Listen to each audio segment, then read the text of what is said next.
Ya, perkenalkan saya Pascal Taging Carandas dengan NIM D1042191002.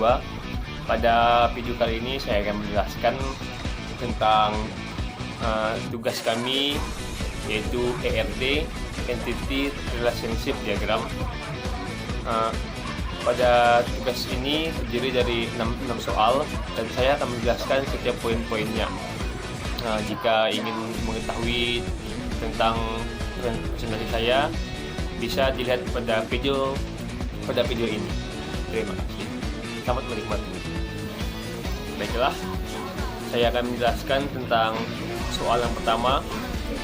Pada soal yang pertama ini, dia hanya meminta entitas atau meminta mendeskripsikan entitas dari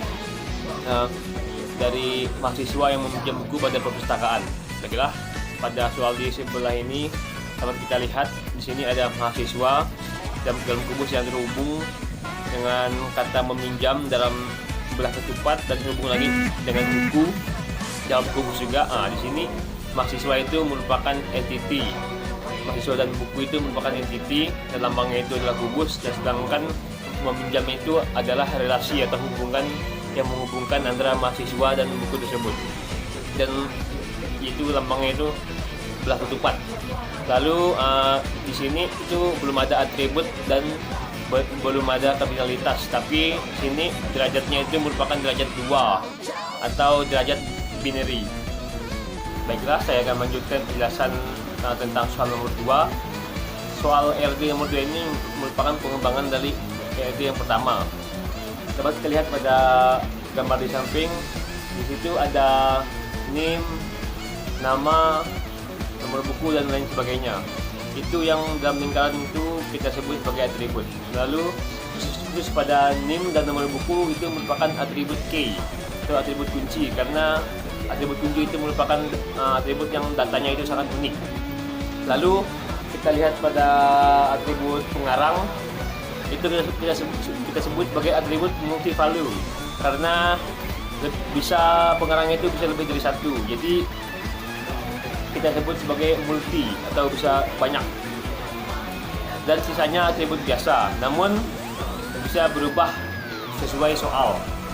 Dan derajatnya kita lihat masih derajat 2 atau derajat binary, dan kardinalitasnya juga belum ada.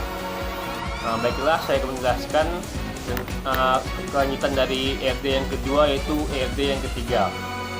Pada gambar RD ketiga yang merupakan pengembangan dari RD yang kedua ini, terdapat pada gambar terdapat penambahan atribut dan kardinalitasnya sudah ada. Atributnya terjadi pada entitas buku, yaitu jumlah pada hubungan atau relasi, yaitu tanggal pinjam. Ada tanggal pinjamnya yang dilingkari. Lalu untuk kardinalitasnya adalah many to many. M, ada gambar M pada sebelah, karena hubungan banyak ke banyak. Dan derajatnya pun masih derajat binary karena masih menghubungkan dua entity. Baiklah, kita lanjut pada soal nomor 4. Pada soal nomor 4 ini dapat kita lihat ada penambahan atribut baru. Ya, yang seperti yang kita tahu, atribut keempat ini merupakan pengembangan dari atribut ketiga. Atribut yang baru itu adalah atribut denda. Ini merupakan atribut derivatif. Apa itu derivatif? Itu merupakan atribut yang merupakan hasil dari turunan atribut lain. Karena atribut denda ini merupakan turunan dari atribut tanggal pengembalian, karena jika kita lambat mengembalikan buku maka kita akan terkena denda. Lalu yang kedua itu ada atribut tanggal pengembalian. Lalu hal-hal lainnya untuk atribut lainnya, lalu untuk kardinalitasnya dan derajatnya itu masih sama seperti RD yang pertama, RD yang ketiga, maaf.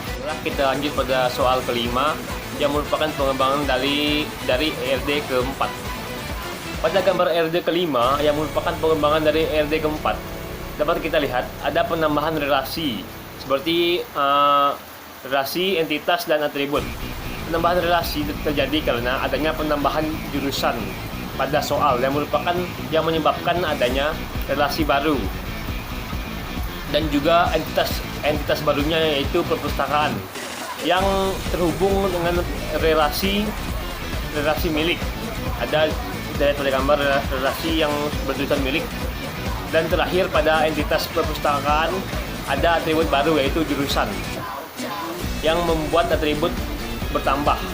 Dan derajatnya pada gambar kelima ini berubah menjadi ternary atau derajat 3, yaitu penghubung antara 3 entitas.